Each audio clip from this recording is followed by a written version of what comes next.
Hello, today I'll be showing you how to replace your front grille up here on your Tundra. So this is the 2012 Tundra, but it works for the whole model year, so I'll make sure all the years are listed there. But I have this grille currently on. Here's the original.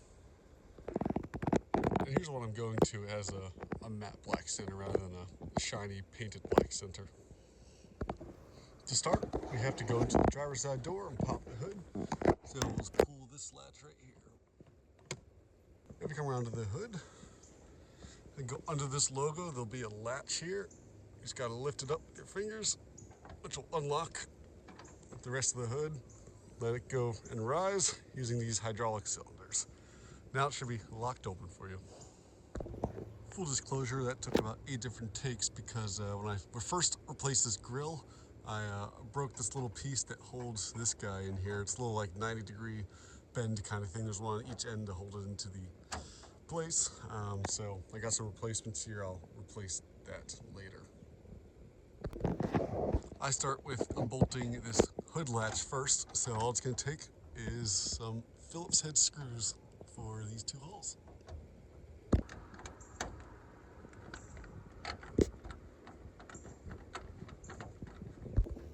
Alright, with the hood latch off, next thing you have to do is just take off the 10mm bolts holding this thing in place.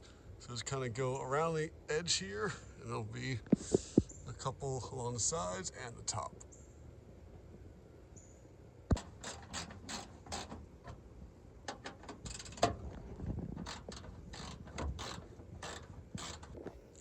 Once you get all the bolts out, it actually holds itself up because there are clips still holding it in at this point. What I do at this point is I close the hood but still leave it open, don't fully latch it, and basically just pull straight out on your bumper. Like that. So what we just did was we got these little kind of nub ball things. They're holding that in. Just little receptacles here so you're not damaging anything by pulling it straight out. But this is what it should look like when you pull it off. These little guys are, they're pretty cheap. You can get them online, but they like to go missing. As you can see, I already lost 2 since the last time I did this. You really don't need, I only have these 3 and it worked perfectly fine. But definitely keep track of them when they fall out as you pull the grille out. The next step is to remove all these mounting points from this grille and put them on your next grille because most of them aftermarket ones don't come with them. So all these guys and all these white guys come out. These actually are quite a big pain, so what I kind of do is get a flathead screwdriver, kind of work it in the back and twist them out until they come out. Watch yourself because I've had my thumbs in there and this one's covered in my own blood because I sliced my thumb with the screwdriver, so be careful with this. Don't keep your hands in the way of where your screwdriver might slip. Alright, I forgot all those mounting points, screw holes, whatever you call them out. You got to get these little white guys out. All you have to do is just slide them to the side.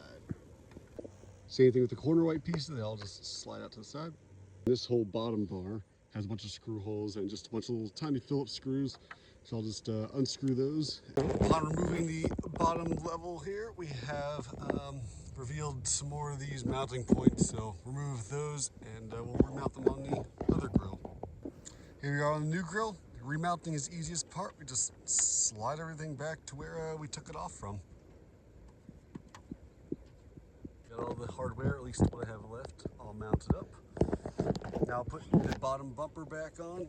It came with some new screws, so I just put those guys in. But other than that, just lay it on and re-screw everything down again. These parts not being OEM and original, the clearance was a little off, so I just made some shims out of this bubble wrap stuff. Alright, now that all the mounting hardware is back on, it's time to put it back onto the grille. So I'll pick it up and align the little white nubs with these little yellow receptacles. As you might be able to see here, I've got the little white things into the yellow markers. Well, as many as I have at least. Now I just give it a little kind of shove forward.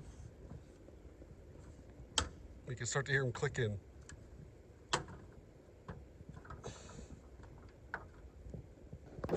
At this point, we're going to open the hood back up and put all those bolts back in. So in this case, as we took off the hood latch, you might be having a little difficulty opening it. With these grills, You can actually kind of reach in here to this hook. You can see this hook right here. You pull that back.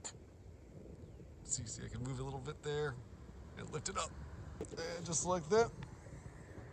It's temporarily mounted until we can get those bolts back in. All right, I just finished bolting all these bolts back in.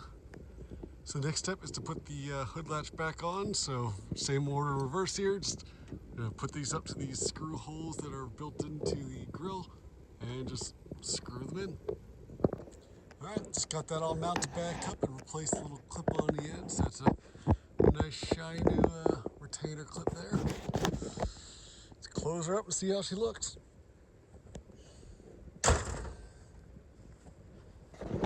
Not too shabby, just missing one more thing.